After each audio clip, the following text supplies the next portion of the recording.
రేపే వరోధిని ఏకాదశి. ఎంతో పవిత్రమైన రోజు. అయితే ఈరోజు ఉదయం తులసి దగ్గర దీపం పెట్టి వీరిని చూస్తే లక్ష్మీనారాయణుల అనుగ్రహం కలిగి అష్టైశ్వర్యాలు సిద్ధిస్తాయని పండితులు అంటూ ఉన్నారు. మరి ఈరోజు ఉదయం తులసి దగ్గర అసలు ఏం చెయ్యాలో ఇప్పుడు మనం ఈ వీడియోలో తెలుసుకుందాము.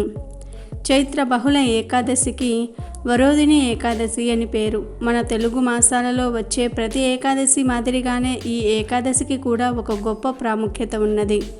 ఈ పవిత్రమైన రోజున అత్యంత నియమనిష్టలతో శ్రీ మహావిష్ణువును ఆరాధించటం మరియు ఉపవాసం వంటివి చేస్తే మీకు దురదృష్టం పోయి అదృష్టం వస్తుంది. చేసిన పాపాలు కూడా తొలగిపోతాయని పురాణాలు ఘోషిస్తూ ఉన్నాయని పండితులు చెప్తూ ఉన్నారు. పద్మపురాణం ప్రకారం ఒకప్పుడు మదత అనే ఒక రాజు నర్మదా నది ఒడ్డున ఉండి తన రాజ్యాన్ని పరిపాలిస్తూ ఉండేవాడు. అతను ఎల్లప్పుడూ కూడా ప్రజలు సుఖంగా సంతోషంగా ఉండేలాగా పాలించేవాడు.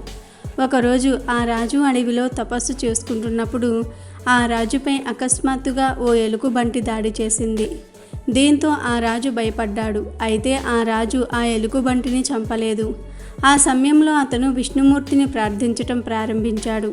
ఆ సమయంలో ఆ భగవంతుడు ప్రత్యక్షమై తన సుదర్శన చక్రంతో ఆ ఎలుగుబంటిని చంపేశాడు. అయితే విష్ణుమూర్తి ప్రత్యక్షమయ్యేసరికే రాజుగారి కాలును ఆ ఎలుగుబంటి తినేసింది. దీంతో ఆ రాజు చాలా నిరాశ చెందాడు.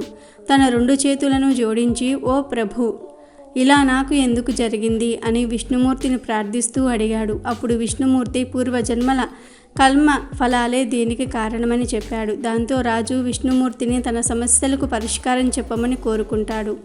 అప్పుడు ఆ నారాయణుడు నా వరాహ అవతార విగ్రహాన్ని పూజించి వరోధిని ఏకాదశిని పాటించాలని చెప్పాడు. అంతేకాదు ఈరోజు ఉపవాసం ఉంటే మీరు కోల్పోయిన అవయవాలు మళ్ళీ మీకు తిరిగి లభిస్తాయని కూడా చెప్పాడు. ఆ దేవదేవుని ఆదేశాల ప్రకారం ఆ రాజు వరోధిని ఏకాదశి నాడు ఉపవాసం ఉండి ఆ దేవుని ఆశీర్వాదంతో తాను కోల్పోయిన అవయవాలను తిరిగి పొందగలిగాడు. అప్పటి నుండి వరోధిని ఏకాదశిని పవిత్రమైన రోజుగా భావిస్తారు. ఈ పర్వదినాన ఎంతో నిష్ఠతో ఉంటూ ప్రార్థనలు చేస్తూ ఉంటారు. అలాగే భజనలు మరియు కీర్తనలు కూడా చేస్తారు.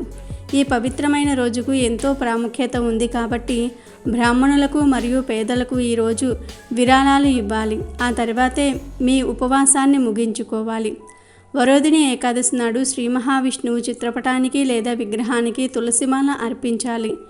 విష్ణువుతో పాటు లక్ష్మీదేవిని కూడా ఆరాధించాలి. పసుపు రంగు పండ్లు సమర్పించాలి.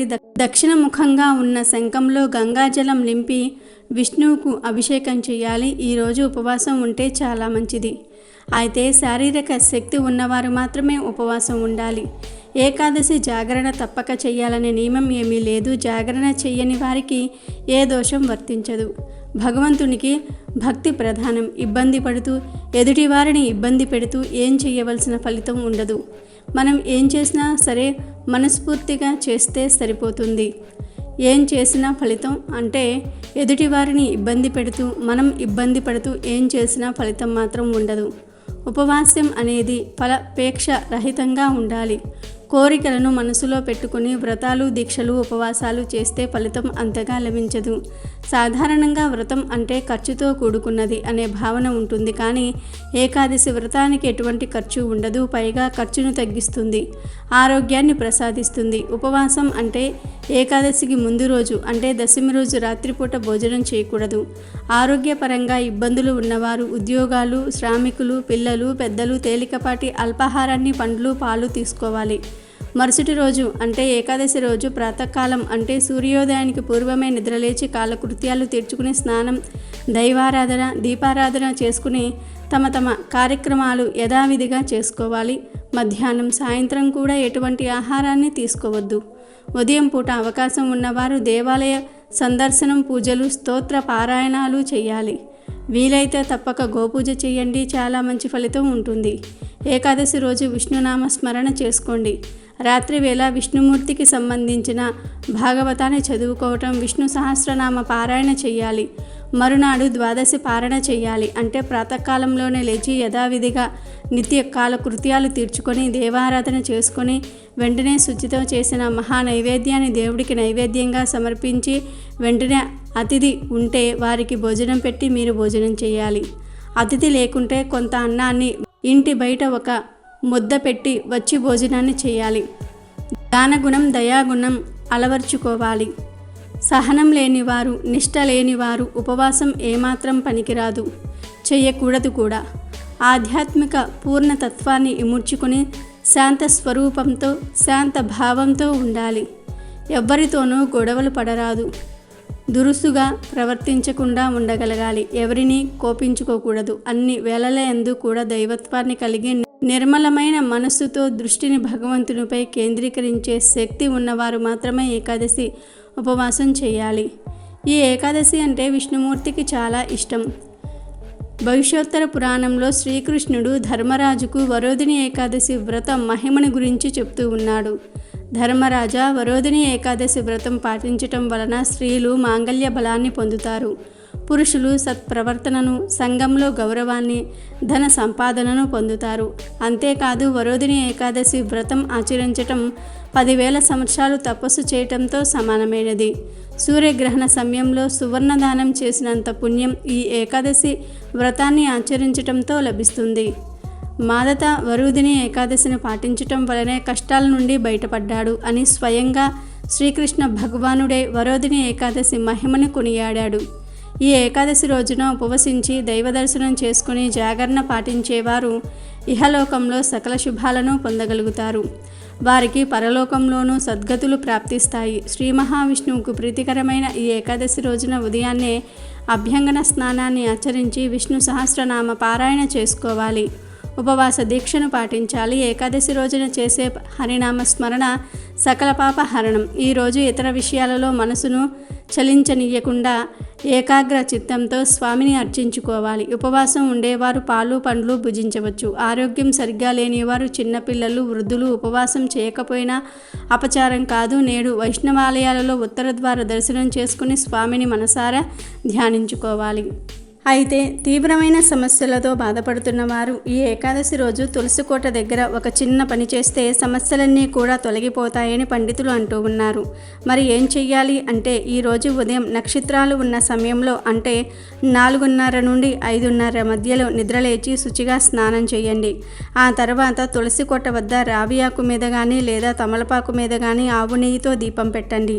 ఇలా దీపం పెట్టిన తర్వాత ఆకాశంలోని నక్షత్రాలను చూసి నమస్కారం చేసుకొని మాకు ఉన్న సమస్యలన్నీ కూడా తొలగిపోవాలని మనసారా సంకల్పం చెప్పుకోండి. 3 సార్లు మనసులో మీ కోరికను చెప్పుకోండి. ఇదంతా కూడా ఉదయం నక్షత్రాలు ఉన్న సమయంలోనే చేయాలి. ఈ వరోధిని ఏకాదశి రోజే కాదు, ఏ ఏకాదశి రోజైనా సరే ఇలా చేశారంటే తప్పక మీకు ఉన్న కోరికలన్నీ కూడా నెరవేరుతాయి. సకల ఐశ్వర్యాలు సిద్ధిస్తాయి. సమస్యలన్నీ కూడా పోతాయి.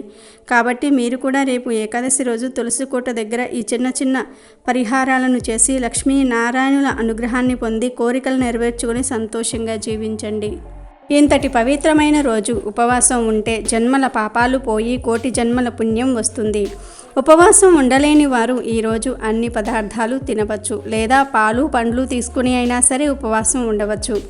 ఈరోజు అన్ని పదార్థాలు తినవచ్చు, కానీ చింతపండు, మాంసంతో చేసిన పదార్థాలను మాత్రం తినకూడదు. ఇంట్లోని ఆడవారు ఈరోజు ఈ 2 పదార్థాలను అస్సలు వంటలలో వాడకూడదు. అంటే చింతపండుతో చేసిన ఎటువంటి పదార్థాలను కూడా ఈరోజు తినవద్దు. అంటే పులుపుకు సంబంధించిన పదార్థాలను ఈరోజు వాడకూడదు. కాబట్టి వరోధిని ఏకాదశి రోజు కుదిరిన వారు తప్పక ఉపవాసం ఉండండి.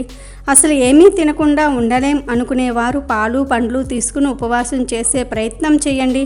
ఉపవాసం చేయలేని వారు మాత్రం ఎట్టి పరిస్థితుల్లోనూ మాంసం, పులుపుకు సంబంధించిన పదార్థాలు మరియు చింతపండును ఏ రూపంలోనూ ఆహారంగా స్వీకరించకుండా జాగ్రత్త పడండి. అలాగే ఈ వరోధిని ఏకాదశి రోజు గుమ్మానికి వేప ఆకులతో తోరణాలు చేసి కట్టండి. ఇంటిలోని దరిద్రమంతా కూడా పోతుంది. మహిమాన్వితమైన ఈ వరోధిని ఏకాదశి రోజు సాత్వికమైన ఆహారం తింటే, ఆకుకూరలు తింటే మంచిది.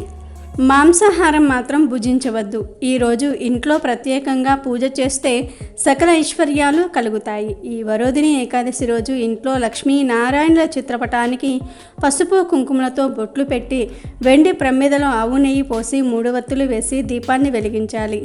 వెండి ప్రమిద లేకపోతే మట్టి ప్రమిదలో దీపం పెట్టి తులసి దళములతో లక్ష్మీనారాయణులను పూజించాలి. ఇలా పూజ చేసేటప్పుడు ఓం నమో నారాయణాయ నమః అనే మంత్రాన్ని 21 సార్లు చదువుకోవాలి. పచ్చ కర్పూరంతో హారతి ఇవ్వాలి. ఇలా చేస్తే అన్ని రకాల ఆర్థిక ఇబ్బందుల నుండి బయటపడతారు. నైవేద్యంగా పటిక బెల్లం పెట్టాలి. ఇలా వరోధిని ఏకాదశి రోజు పూజ చేసుకుంటే సకల ఐశ్వర్యాలు సిద్ధిస్తాయి. కాబట్టి మీరు కూడా రేపు వరోధిని ఏకాదశి రోజు ఈ నియమాలను తప్పక పాటించండి. ఆ విష్ణుమూర్తి యొక్క అనుగ్రహాన్ని పొందండి.